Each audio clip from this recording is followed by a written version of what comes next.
TV में मुजाहिद बिल्ली आपको खुशामदीद कहता है। और कहीं भी जाएं, किधर भी जाएं, कब भी बैठें, किससे भी मिलें, पहला आखिरी सवाल ये, महंगाई महंगाई महंगाई महंगाई कब होगी, कब ख़त्म होगी, महंगाई कब कम होगी। और साथ साथ ये भी कि महंगाई जिस तेज़ी से बढ़ रही है, क्या उससे तनख्वाहें भी बढ़ रही हैं या नहीं, आमदनी भी बढ़ रही है। और ये अब हम समझ रहे थे और एक ज़माने में ख्याल भी ये था कि महज पाकिस्तानी हुक्मरानों के करप्शन के सबब यह है, पाकिस्तानी हुक्मरानों की लूटमार के सबब है, लेकिन सारी दुनिया में महंगाई की लहर आई है। और शहर तो नहीं जा सकता, लेकिन दुनिया का जो सबसे बड़ा शहर लंदन, वहाँ पर महंगाई का ये आलम है कि आपको इल्म है कि लंदन में और ख़ुवार बरतानिया में जो उनका ट्रेन सिस्टम है, उनकी इकॉनमी को चलाता है, उनके लोगों के कारोबार को, तिजारत को, आमद रफ्त को। और आज से वहाँ पर हड़ताल शुरू हो गई है और कहते हैं कि कोई 30 साल की तारीख़ में ये सबसे बड़ी हड़ताल है और जो 1 हफ़्ते जारी रहेगी। मैंने आपको, जो लोग गए हैं और जो लोग देखते भी होंगे कि गोरों की ज़िंदगी में, बल्कि सारी जो भी यहाँ जाता है उसकी ज़िंदगी में ट्यूब सिस्टम दाखिल होता है, उसके बगैर वो चंद कदम नहीं चल सकता। इससे आप अंदाज़ा लगा सकते हैं कि बरतानिया में इसके सबब कितना बड़ा माशी बहरान जन्म लेगा, कितना बड़ा समाजी, माशरती और हुकूमत के ख़िलाफ़ किस तरीके से रद्दमल सामने आएगा, जिसका इजहार हमारे, मैंने कहा ना कि अंग्रेज़ बड़ी महज़बाना ज़बान में कर भी रहे हैं।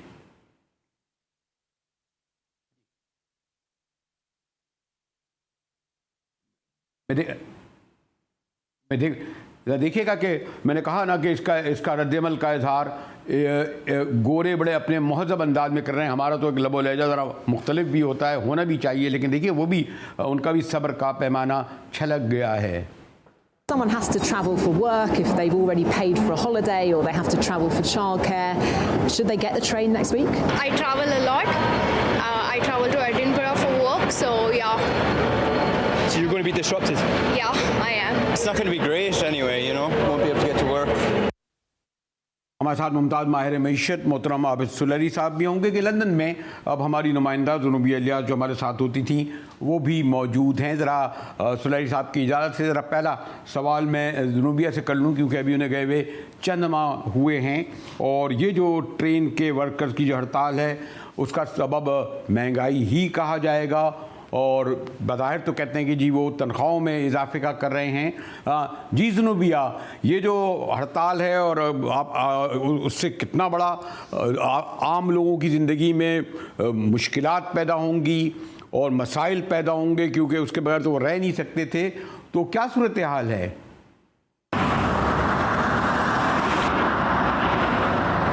जी मुजाहिद साहब, इस वक्त मैं यहाँ नॉर्थहैम्पटन में मौजूद हूँ और ये सड़क जाती है नॉर्थहैम्पटन रेलवे स्टेशन की तरफ, जहाँ पे इस वक्त बिल्कुल सन्नाटा है, खामोशी है। इंग्लैंड, वेल्स और स्कॉटलैंड के दीगर रेलवे स्टेशन की तरह, जहाँ पे 40,000 से ज़ायद रेलवे वर्कर्स ने हड़ताल की हुई है। इसका सबब ये है कि वो चाहते हैं कि उनकी तनख्वाहों में 7% तक इजाफा हो। 3 साल से, यानी कि कोरोना वायरस से पहले से उनकी तनख्वाहों में इजाफा नहीं हुआ था और अब वो इस बात पे डटे हुए हैं कि उनको महंगाई के इस दौर में उनकी तनख्वाहों में इजाफा किया जाए, उनकी बात मानी जाए, उनकी नौकरियों को बेहतर सहूलियात दी जाए। जी ठीक है। मैं आबिद सुलैरी साहब, अगर आपने हमें ज्वाइन किया है तो आपको मैं इसलिए लंदन ले गया था कि ये सिर्फ हम समझ रहे थे कि सिर्फ पाकिस्तान ही इसका शिकार है और जिस तरह उसके रद्दमल आ रहा है और हुकूमत जिम्मेदार है और करप्शन है। सुलैरी साहब, आवाज़ आपको आ रही है? जरा मैं फिर जुनूबिया, अच्छा ये बताइए, अभी आबिद सुलैरी साहब भी हमें ज्वाइन कर रहे हैं, अगर 1 हफ्ते ये स्ट्राइक रही तो ये तो खाली मेरे ख्याल में पूरा निज़ाम ज़िंदगी इनका तबाह बर्बाद हो जाएगा। ऐसा ही है ना, क्योंकि बसें तो घंटों में पहुंचती हैं, ट्रेन मिनटों में पहुंचती थी, तो इसके असरात अभी से आने शुरू हो गए होंगे ना वहाँ पर जुनूबिया? जी, अगर ये हड़ताल का सिलसिला जारी रहा, जो कि जुमेरात और हफ्ते को भी होगा, तो इससे मुकम्मल तौर पर एक तो सब कुछ मफलूज हो गया है निज़ाम। लोगों को अपनी नौकरियों पे जाने में मुसीबतें पेश आ रही हैं, मुश्किलात का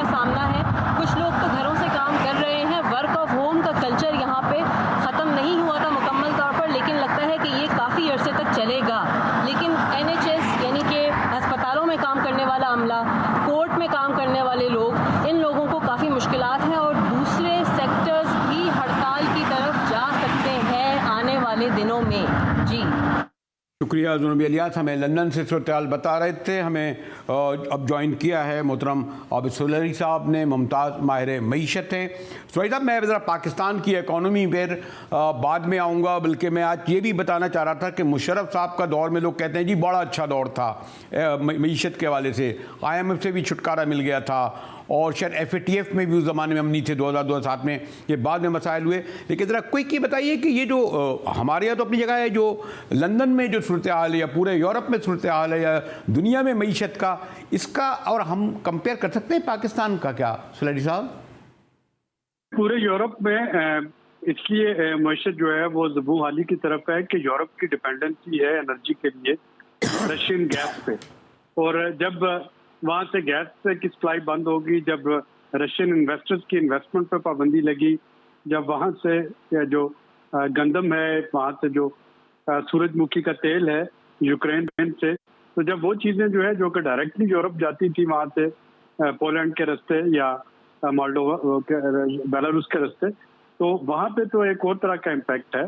पाकिस्तान का जो इम्पैक्ट है, पाकिस्तान के इम्पैक्ट में एनर्जी की कीमतें जो हैं वो बुनियादी रोल प्ले कर रही हैं। जाहिर है कि अगर आपने देखा होगा, जर्मनी ने 2 रोज पहले ही कतर के साथ $62 बिलियन की गैस की जो है वो लीज साइन की है। तो अब अगर जर्मनी जो है वो कतर से गैस खरीदेगा, LNG खरीदेगा, तो पाकिस्तान को तो वो नहीं मिल रही होगी, या मिलेगी तो बहुत महंगी मिलेगी। तो पहले ये था कि तकरीबन 50% जो यूरोपियन गैस की सप्लाई है वो रशिया से जा रही थी। अब जब वो एकदम से सप्लाई लाइन ब्रेक हुई है, तो हमने देखा कि एक तो वहाँ पे अपने रिसेशन जो है वो शुरू होगी यूरोप में, दूसरा यूरोपियन हुकूमतों ने, यूरोपियन ममालिक ने बाकी दुनिया के साथ मुआहदे करने शुरू कर दिए, खा वो गंदम हो या वो तेल हो या वो गैस हो, और उसका खमियाजा हमारे जैसे जो ममालिक है। लेकिन ये सुलैनी साहब, इसका मतलब ये कि मैं इल्म में प्योर, आप बहुत ही खालिसन इकॉनमी पे तवज्जो रखते हैं और मैं आपको इंडल्ज भी नहीं करता जाना चाहता पॉलिटिक्स में, कि अभी जो मैं पढ़ भी रहा था कि चाइना ने गालिबन रूस से बहुत कुछ 7 पॉइंट पता नहीं कितने बिलियन डॉलर का ऑयल ख़रीदा, और यही बयानिया साबिका हुकूमत का था कि जनाब हम ऑयल उनसे ख़रीदने जा रहे थे जो सस्ता मिलता, और ऑयल की जो 4-3 हफ्तों में 60 रुपये गालिबन 3 बार जो इन्होंने प्राइजेस बढ़ाई हैं, उसका इम्पैक्ट हर चीज़ पे हो रहा है ना। जब ट्रांसपोर्ट पर होगा तो लोगों के किराए पे होगा तो सब्जी मंडियों में जाएंगे उस पर होगा, मंडियों में जाएंगे तो चीज़ों पे होगा, तो तेल का इम्पैक्ट तो हर चीज़ पे होता है, ट्रांसपोर्ट का हर एक पर होता है। तो इसमें क्या इसको इस पहलू से देख सकते हैं? देखिए, इसमें 2 चीज़ें आती हैं। एक तो हुकूमतों के दरमियान तब तक बात नहीं तय पाती जब तक कि कोई फॉर्मल एग्रीमेंट साइन ना हो जाए। तो अगर एग्रीमेंट साइन हो जाए, पिछली हुकूमत कर लेती या ये वाली हुकूमत कर ले, तो पॉसिबिलिटी देखी जा सकती है।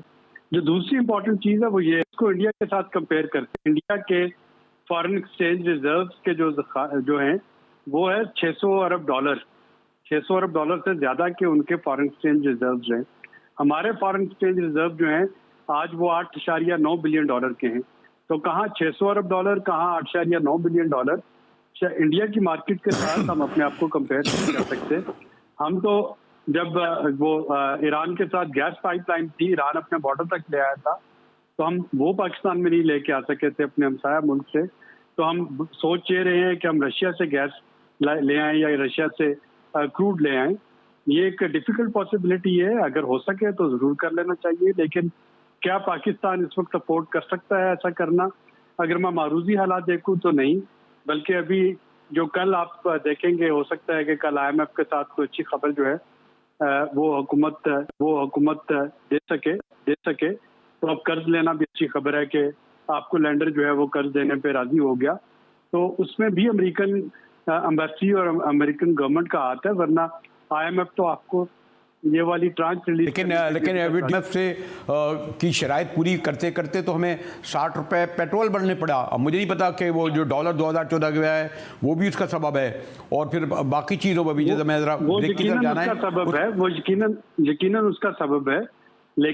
उसका सबब है, लेकिन यही जो काम जो हुकूमत ने 2 महीने बाद किया है, अगर ये आते ही कर लेते, वो ठीक है, पिछली हुकूमत को कोसते जैसा कि हर हुकूमत कोसती है IMF में जाते वक्त, लेकिन फौरी तौर पे अगर वो कीमतों बढ़ा देते तो डॉलर आज आपका 185 रुपए पे होता, वो 215 रुपए पे ना जाता। जितना हम इस पे लेट करते जाएंगे उतना ही डॉलर की कदर बढ़ती जाएगी, रुपए की कीमत गिरती जाएगी। तो IMF के पास जाना तो मजबूरी है, आप उसको अच्छा समझे बुरा समझें, IMF is lender of the last resort. जैसे पिछली हुकूमत ने किया था, दोस्त ममालिक के पास कुछ रेवेन्यू मोबिलाइज करके उन्होंने पहला साल IMF के पास जाए बगैर गुजार लिया था। इस हुकूमत ने भी कोशिश की, लेकिन सऊदी अरब चाइना दोनों ने अपने डिपॉजिट्स का रोल ओवर IMF के साथ प्रोग्राम से मशरूत कर दिया।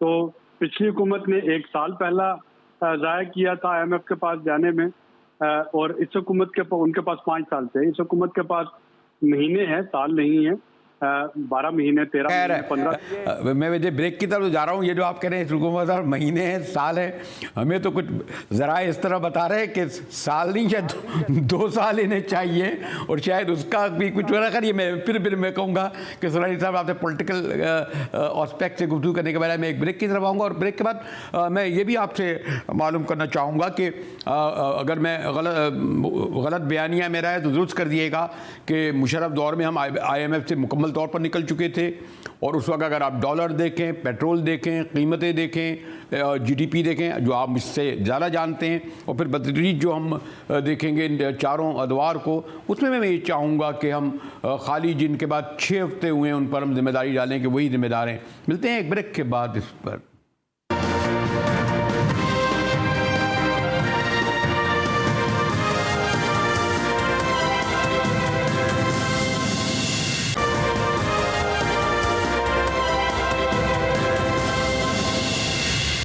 GTV में एक बार फिर मुजाहिद वल्वी आपको खुश आमदीद कहता है। मुमताज़ माहिर मईशत आबिद सुलेरी साहब मेरे साथ मौजूद है। मैंने सोचा एक ज़रा कंपेयर किया जाए थोड़ा सा मुशर्रफ दौर, पीपल्स पार्टी दौर, नवाज शरीफ व शहबाज। लोग कहेंगे जी आलमी मंडी का फ़र्क है, लेकिन अगर आप मुशर्रफ साहब का दौर देखें तो उस वक्त ना हम IMF के पास गए थे, ना हमारा ग्रे लिस्ट में नाम था, और डॉलर भी 63 रुपये का था, जो इस वक्त जनाब 214 रुपये है। ठीक है, बेदरदारी दौर में ही बढ़ा।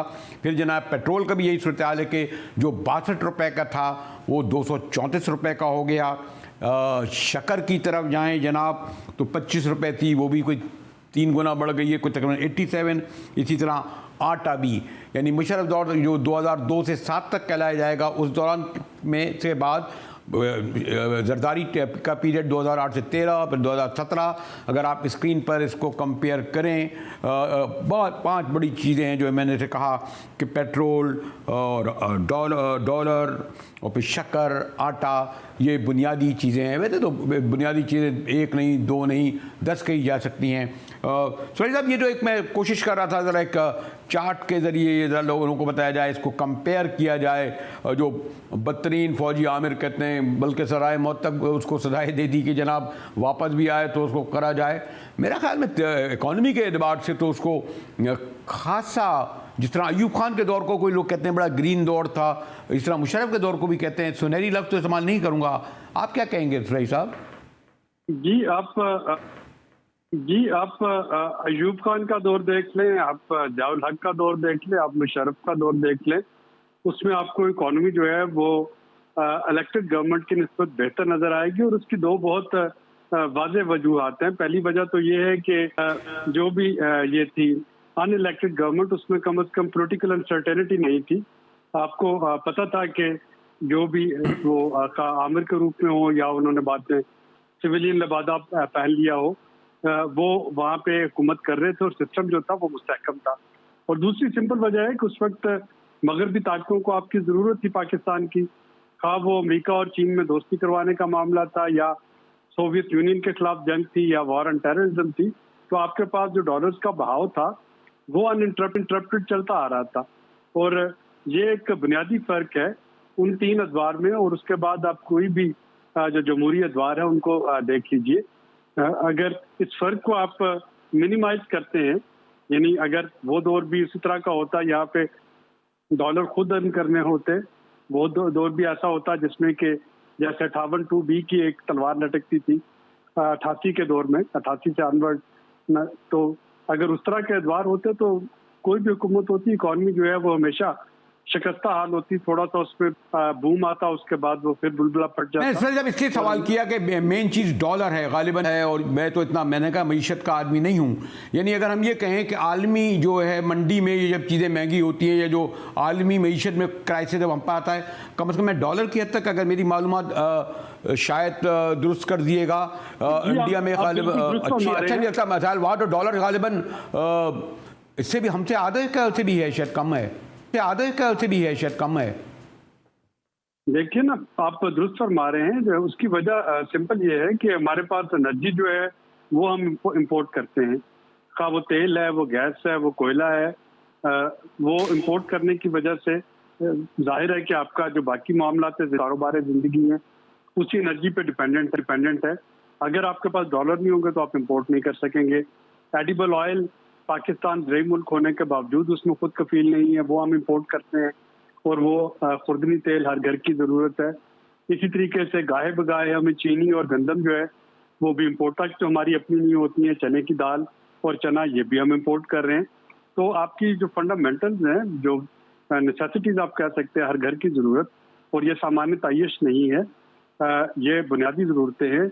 अगर वो इम्पोर्टेड हैं तो चाय तो वैसे सुलेरी साहब चाय तो वैसे वो है, यानी हम अननेसेसरी जब भी आपके दफ्तर में जाएंगे तो आप कहें आइए चाय पीजिए, नहीं पिएगा ज़बरदस्ती पिलाएंगे क्योंकि सबसे सस्ती वो होती है। तो ये भी बन गया कि गालिबन 453 मिलियन डॉलर की हम चाय मंगा रहे हैं, इतनी ऐसे ही है। तो और एक कहते हैं नहीं 12 प्यालियाँ चाय पी जाते हैं, वो 2 प्याली पाकिस्तान का कौमी मशरूब है, इसके अलावा आप पी क्या सकते हैं पाकिस्तान में? चाय पीनी चाहिए, ग्रीन टी पीनी चाहिए, चाय पीनी चाहिए, बहुत अच्छी चीज़। तो अब ये लोग ये मालूम करना चाहेंगे और हमेशा ये उम्मीद भी दिलाई जा रही है कि महंगाई वक्ती है। आपका एक्सपीरियंस क्या कहता है विदाउट एनी पॉलिटिकल प्रेजुडिस कि हम एक्सपेक्ट करें जो है कि अगर आप आलमी इंडिकेटर्स देखें तो ये कम से कम 2 साल तक है। जो आप वर्ल्ड बैंक को देख लें, आप एडीबी की रिपोर्टें उठा लें, IMF की उठा लें, तो वो कह रहे हैं कि पूरी दुनिया एक रिसेशन में जा रही है, और ये रिसेशन जो है ये लम्हाती नहीं, ये लंबी चलेगी। रशिया यूक्रेन की वार जब तक चल रही है, ये महंगाई और ये रिसेशन जो है ये चलती रहेगी। अगर कोई ये कहता है कि महंगाई ये 1-2 माह के लिए, 1-2 हफ्ते के लिए, तो ये अवाम के साथ गलत बयानी होगी। हुकूमत महंगाई नहीं रोक पाएगी, कोई भी हो, वो खान साहब की हो, वो मौजूदा हो, वो लेकिन सुलेरी साहब ये भी तो है कि एक हमारे आप भी यकीनन वाकिफ़ होंगे, नाम नहीं लूँगा ना अखबार का ना सहाफ़ी का, कि अंग्रेज़ी अखबार के बहुत बड़े सहाफ़ी ने अपने इदारे को भेजा कि जनाब महंगाई तो इस तरह बढ़ रही है और तनख्वाहें हमारी इस तरह हैं। यानी ये अगर आप ये बता रहे हैं कि इस तरह की महंगाई है, तो जो हम लोगों को जो प्राइवेट सेक्टर में आपने 25,000 या सरकारी सेक्टर कम से कम 25,000 तनख्वाह हो, अब 25,000 में कोई किराए के घर में भी रहता होगा, क्या बजट बना सकेगा? तो अगर 2 साल में यही हालत रही तो हमें इस वक्त ये एक अपना केस जो है वो प्रेजेंट करना होगा कि हम टारगेटेड सब्सिडीज दे सकें, हम सोशल प्रोटेक्शन के लिए रकम बढ़ा सकें। और IMF पूरी दुनिया में टारगेटेड सब्सिडीज देने पे चार्ज कर रहा है, वो सोशल प्रोटेक्शन पे रकम बढ़ाने के लिए चार्ज कर रहा है। हमें अपनी जो स्पेंडिंग प्रायोरिटीज हैं उनको थोड़ा बेहतर बनाना होगा। बल्कि आप ही के प्रोग्राम के तवज्जुह से मैं ये भी थोड़ी सी बात करता चलूं कि जो अगला बहरान आने वाला है, खुदा न खास्ता अल्लाह करे कि मेरी ये जो कैलकुलेशन है ये गलत साबित हो, आपके पास गंदम और आटे का बहरान आने वाला है बहुत जल्द। अभी हो ये रहा है कि पंजाब में पॉलिटिकल अनसर्टेनिटी की वजह से जो जितनी गंदम खरीदी गई, मई से ही उसको फ्लोर मिल्स को रिलीज करना शुरू कर दिया हुकूमत ने, ताकि सुलेरी साहब विद ड्यू रिस्पेक्ट आप हमसे कह रहे हैं, हमसे मतलब ये आवाम से तो कह रहे हैं कि हम सादगी अपनाएं, और मैं कंपेयर नहीं करना चाह रहा था कि गालिबन 3 साल पहले ऐवान सदर सुनाए जहां पर 300 माली हैं, उसका 70 करोड़ रुपए बजट था, अब 1 अरब 5 करोड़ हुआ है। प्राइम मिनिस्टर हाउस का गालिबन 98 करोड़ हो गया जो 63 करोड़ था। पंजाब सेक्रेटेरिएट का एक दिन का खर्च बताते हैं 2.1 मिलियन है, 2 करोड़ रुपए रोज का है। तो ये जो अगर और मैं अगर बताता जाऊं, 4 गवर्नर हाउस, 4 वज़ीर आला हाउस, और ये जो किस मद में जाते हैं, तो सादगी अगर आप समझते हैं, या वो कहते नहीं जी ये कुछ नहीं पड़ता, ये तो 5-7% होता है, हम कम भी कर लेंगे तो क्या फर्क पड़ेगा? एक मकरूज कौम जो है वो कतई तौर पर ये अफोर्ड नहीं कर सकती कि उसके हुक्मरान जो हैं कोई भी हो वो इतनी शाहाना ज़िंदगी और इतने ठाट बाट के साथ ज़िंदगी बसर करें। हमें इस वक्त ऑस्टेरिटी को अपनाना है। हमें इससे ज़्यादा ऑस्टेरिटी से ज़्यादा जो चीज़ इम्पोर्टेंट है और जो पाकिस्तान का और साउथ एशिया का एक खासा है, वो इनफॉर्मल आपके सोशल सेफ्टी नेट्स हैं। यहाँ पे दोस्त अहबाब अजीज़ों अकारब का ख्याल रखा जाता है। यहाँ पे एक दूसरे की मदद की जाती है, मुश्किल वक्त पे एक दूसरे के साथ खड़ा हुआ जाता है।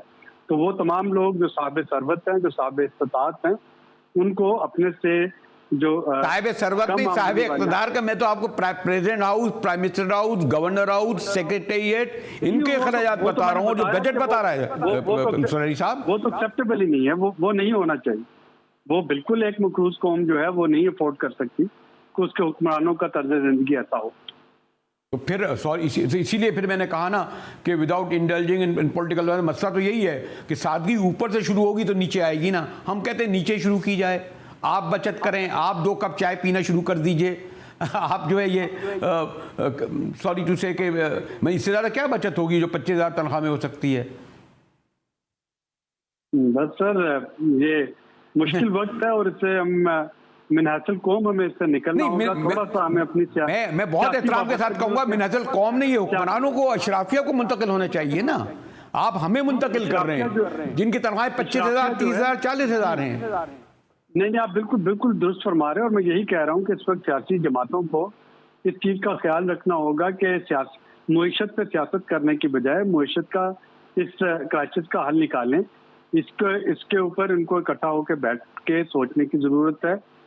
जो भी हुकूमत अगले इलेक्शन के बाद मुंतखब होगी, ये उसके फ़ायदे में है कि उसको एक मुस्तहकम मुईशत विरसे में मिले, वरना खुदा न खासा यहाँ पे श्रीलंका वाला हाल होगा, यहाँ पे कोई हुकूमत बनाने के लिए तैयार नहीं होगा। और तौर पर अगर मैं आपसे कहूँ 1, 2, 3 तो आप क्या सजेस्ट करेंगे? मतलब जो इस वक्त नॉन डेवलपमेंट अखराजात हैं हमारे गैर तरक्याती, उनमें हम कितनी कमी कर सकते हैं? उसके अलावा 1, 2, 3 जो मैं कह रहा हूँ कि अगर आप बेसिक चीज़ें बताएं जिससे एक हद तक जो है गरीबों पे बोझ कम पड़े और ये जो अपने अशराफिया से लिया जा सके। देखिए, आपके पास वो बड़ा टाइट सा वो है मार्जिन, 4.9 खरब रुपए हुकूमत के बजट में है वफाकी हुकूमत के पास 1 जुलाई को। उसमें 3.98 खरब के कर्जे जो हैं वो अदा करने हैं। उसके बाद उसने 1.53 खरब जो है वो दफा के लिए भी लगाना है। उसने 550 अरब रुपए तनख्वाहों के लिए भी देने हैं। उसने 530 अरब रुपए जो है वो पेंशन के लिए भी देने हैं। तो जिसके पास 5 रुपए जेब में हो और 4 रुपए उसने उधार वापस करना है और उसके बाद उसने अपने दफा भी करना है, हुकूमत भी चलानी है, पेंशन भी देनी है, डेवलपमेंट भी करनी है, तो आप खुद सोच लीजिए कि वहाँ पे कहाँ पे गुंजाइश है। सिर्फ ये है कि आप अपना हुकूमत का साइज जो है वो छोटा करें। 18वीं तरमीम के बाद वफाक में ये 50-60 के करीब डिवीजन और मिनिस्ट्री बनाने की कोई तुक नहीं है। पैरेलल मिनिस्ट्री जो है उनको यहाँ से ख़त्म किया जाए, लेकिन जब वो ख़त्म करने की बात आएगी तो लोग ले ऑफ होंगे। जब लोगों को ले ऑफ करने की बात आएगी तो फिर एक सियासी तलातम जो है वो खड़ा हो जाएगा कि ये सरकारी मुलाजमिन जो है ये कहाँ पे जाएं। तो ये एक विशियस साइकिल है जिसका कोई शॉर्ट टर्म सोल्यूशन आपको कम अज़ कम 1 साल में नहीं मिल सकता। इसलिए मैं दोबारा दोहराता हूँ कि इसको हल करने के लिए एक जो medium to long term solution चाहिए, जिसमें तमाम सियासी जमातों और हमारी अस्करी ताकतों की बाय इन होनी चाहिए। अगर वो बाय इन होगा तो तभी वो इंश्योर हो सकेगा कि अगले 5 साल पे चला जा सके। और हुकूमत को मैक्सिमम अपना कुशन इस्तेमाल करना होगा सोशल प्रोटेक्शन और सोशल सेफ्टी नेट्स को स्ट्रेंथन करने के लिए, ताकि जिनकी ज़िंदगी अजीरन हो रही है उनकी ज़िंदगियों को थोड़ा सा रिलीफ उनको प्रोवाइड किया जा सके।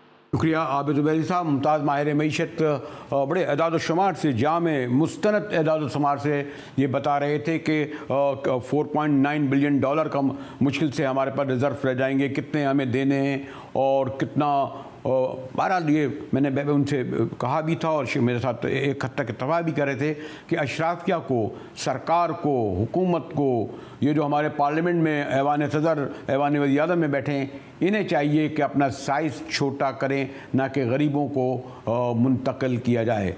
आगे चलते हैं ब्रेक के बाद कि ज़रा इंटरेस्टिंग डेवलपमेंट के वो लोकल बॉडीज़ जो जमहूरियत का पिलर होते हैं, उसके बारे में सिंध में तमाम हुकूमत और अपोजिशन पार्टियों ने मिलकर कहा है कि ये मुलतवी कर दिए जाएं। हालांकि इलेक्शन का कमीशन ने उसके ऐलान भी कर दिया है शेड्यूल का।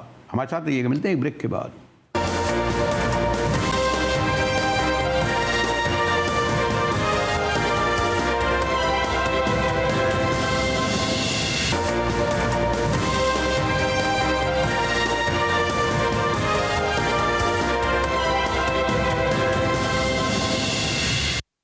टीवी में मुजाहिद एक बार फिर आपको खुश आमदीद कहता है। और लोकल बॉडीज़ यानी बल्दियाती इंतखाबात को एक लिहाज से जमहूरियत की बुनियाद कहा जाता है, नर्सरी कहा जाता है। और जो कहा जाता था कि इक़्तिदार कौमी से सूबाई, सूबाई से डिस्ट्रिक्ट बल्कि ज़िलाई सतह पर मुंतकिल होना चाहिए, देखा ये गया है कि सबसे ज़्यादा नज़रअंदाज इन लोकल बॉडीज़ को किया जा रहा है। यही देखें कि सिंध में अब कोई 3.5 साल गुजर गए, 4 साल इंतखाबात नहीं, एडमिनिस्ट्रेटर पंजाब में अभी तक नहीं हुए, बलूचिस्तान जैसे हसास सूबे में बहरहाल कर दिए गए हैं, खैबर पख्तूनख्वा में भी जो बड़ा हसास इलाका है वहाँ भी हो गए, लेकिन सिंध पंजाब में और हत्ता कि ये कि सिंध में तो बाकायदा इलेक्शन शेड्यूल जारी हो चुका है। उसके बाद भी इंटरेस्टिंग दिलचस्प बात यह है कि हुकूमती और अपोजिशन दोनों जमातों ने यह तय किया है कि जब तक बल्दियाती कवानीन में तरामीम नहीं होगी उस वक्त तक इंतखाबात ना करा जाएँ। अदालत में ये केस दाखिल है और कोर्ट ने भी ये कहा है कि आपको इतनी ताख़ीर से ये बात क्यों याद आई। साबिक एडमिनिस्ट्रेटर और सीनियर तजनिगार फ़हीमुज़्ज़मा हमारे साथ हैं। फ़हीम, ये जो इलेक्शन शेड्यूल का ऐलान हो गया और इसके बाद क्या इस बात का जवाज़ है कि बल्दियाती इंतखाबात को रुकवाया जाए, नहीं होने दिया जाए? फ़हीमुज़्ज़मा। शुक्रिया मुजाहिद। देखिए, बात बहुत सिंपल सी है। जो इलेक्शन शेड्यूल है ये इलेक्शन कमीशन ऑफ पाकिस्तान ने दिया है बल्दियात का 26 जून से। मैं अगर इजाज़त दें तो मैं पहले सिंध पे बात कर लूँ। और सिंध के अंदर इस वक्त पाकिस्तान पीपल्स पार्टी और एमक्यूएम पहले 2 स्टेक होल्डर्स थे मेजर कराची में बल्दियात के हवाले से, और वो दोनों के दोनों जो हैं फेडरल एटलीस्ट फेडरल सतह पे और टेक्निकली प्रोविंशियल सतह पे भी जो है अब इस वक्त अपोजिशन में नहीं है, वो एलआई पार्टीज हैं। देखिए, और चूंकि दोनों का इंटरेस्ट इस वक्त ये है कि बल्दियाती इंतखाबात को कुछ अरसे जो इस वक्त एक मुल्क में इंतहाई सख्त किस्म की पॉलिटिकल एक्टिविटी चल रही है उसमें आम लोगों को नहीं अंदाज़ा, यानी जो में आम सियासी वर्कर्स या लीडर्स हैं वो इस वक्त चांस लेने को तैयार नहीं है कि ये ऊँट किस तरफ जा सोए। तो वो उसके लिए ये चाहते हैं कि उनको मौका मिल जाए किसी तरह से, और ताकि चीज़ें क्लियर हो जाएं या आपस में बंदर बाट भी कर लें, और उसके बाद जो है इलेक्शन अगर होते हैं तो हो, अदरवाइज इन फेडरल गवर्नमेंट ये जो फेडरल इलेक्शंस हैं फेडरल गवर्नमेंट सतह पे और सूबाई सतह पे, उसके बाद जो है देखा जाएगा। लेकिन फ़हीम, एक और इंटरेस्टिंग बात ये नहीं है, आप भी माशाल्लाह सब अप्स एंड डाउन सियासत के 4 दहाई से देख रहे होंगे कि गालिबन मेरे ख्याल में चलें एमकेएम और पीपल्स पार्टी को इत्तेहाद हो गया, जमात इस्लामी भी, हत्ता कि तहरीक इंसाफ भी, ये पार्टियां जो किसी एक पॉइंट पर ना सिर्फ मुत्तफिक नहीं होती बल्कि हर पॉइंट पर एक दूसरे से दस्तोगरेबा होती हैं। असम्बली में हमने देखा होगा। ये क्या इंटरेस्ट जो है लोकल बॉडी जिससे इख्तियारात निचले दर्जे में जा रहे थे, एक हो गया इनका इंटरेस्ट? देखिए, जहाँ तक नासिर शाह साहब की बात का ताल्लुक़ है कि हम लोकल गवर्नमेंट ऑर्डिनेंस के अंदर जो है हम लोकल बॉडीज़ को एम्पावर करना चाहते हैं, डिवॉल्व करना चाहते हैं। देखिए, डिवोल्यूशन का मतलब होता है statutory transfer of authority and responsibilities, यानी कि इख्तियार और ज़िम्मेदारी दोनों का कानूनी, यानी कि एक तरह से समझ लीजिए कि कॉन्स्टिट्यूशनल ट्रांसफ़र है पावर का, जो डिवोल्यूशन है। डेलीगेशन और डिसेंट्रलाइजेशन अगर उसमें देखें तो ये सबसे प्रोफाउंड जो ट्रांसफ़र ऑफ पावर है वो है। तो वो कह रहे हैं हम डिवोल्यूशन करना चाहते हैं। देखिए, डिवोल्यूशन वगैरह तो ये कभी नहीं करेंगे। ये इन्होंने जितनी 2002 और 2013 और उसके बाद में जितने भी ऑर्डिनेंस आए हैं उनमें जो इख्तियारात थे निचली सतह पे उनका भी इर्तिकाज जो था मुख्तलिफ पहलू बहानों से सूबाई सतह पे कर लिया, यानी कि कचरा उठाने का और सड़कों की सफाई का जो है अब इन्होंने इख्तियार डीएमसीज और केएमसी से लेकर बोर्ड्स को जो है ट्रांसफर कर दिया है। Water board, water and sewage board जो है वो देख रहा है। Karachi building control authority 90% 95% KMC के उसमें थी, आपने उसको पहले केडीए के साथ मर्ज किया और फिर अब उसको सिंध बिल्डिंग कंट्रोल अथॉरिटी में आपने उसको ट्रांसफर कर दिया। तो ये तो मतलब बहुत ही ज्यादती की बात है अगर मैं ये अवाम नास को धोखा दूं कि ये सारी चीज़ें इसलिए हो रही हैं, कोई बेहतर निज़ाम आ जाएगा, कोई ये बेहतर जो है इख्तियारात जो है उन जो मुकामी सतह पे जो अवाम नास के नुमाइंदे हो सकते हैं उनको मुंतकिल करने के लिए कभी तैयार होंगे, ऐसा नहीं होगा। ये इर्तिकाज की तरफ जाते हैं, इर्तिकाज में लूट मार का मौका मिलता है, इर्तिकाज में जो छोटे छोटे मोटे कराची को या कराची जैसे दीगर शहरों को लाहौर, लाड़काना और बेनज़ीराबाद, सक्कर वगैरह को जो रिसोर्स मिलने चाहिए ये वो भी अपने आप खर्च करना चाहते हैं। तो ये तो आप भूल जाइए कि किसी तरह से ये कोई इस बात की प्लानिंग है कि अवाम उन्नास को या अवाम के नुमाइंदों को जो है वो एम्पावर किया जाएगा, उनको इख्तिदार मिलेगा या उनको बाइख्तियार बनाया जाएगा। फ़हीमुज़्ज़मा हमें बता रहे थे कि वो कौन से असबाब जिनके सबब हुकूमती और अपोजिशन पार्टियां एक हो गई हैं कि बल्दियाती इलेक्शन मुलतवी किए जाएं। हालांकि जैसे मैंने कहा कि शेड्यूल तक का ऐलान हो चुका है और ग़ालिबन 27 जुलाई को ये इलेक्शन होने वाले थे। इसी के साथ ही GTV से मुजाहिद बेली को इजाज़त दीजिए।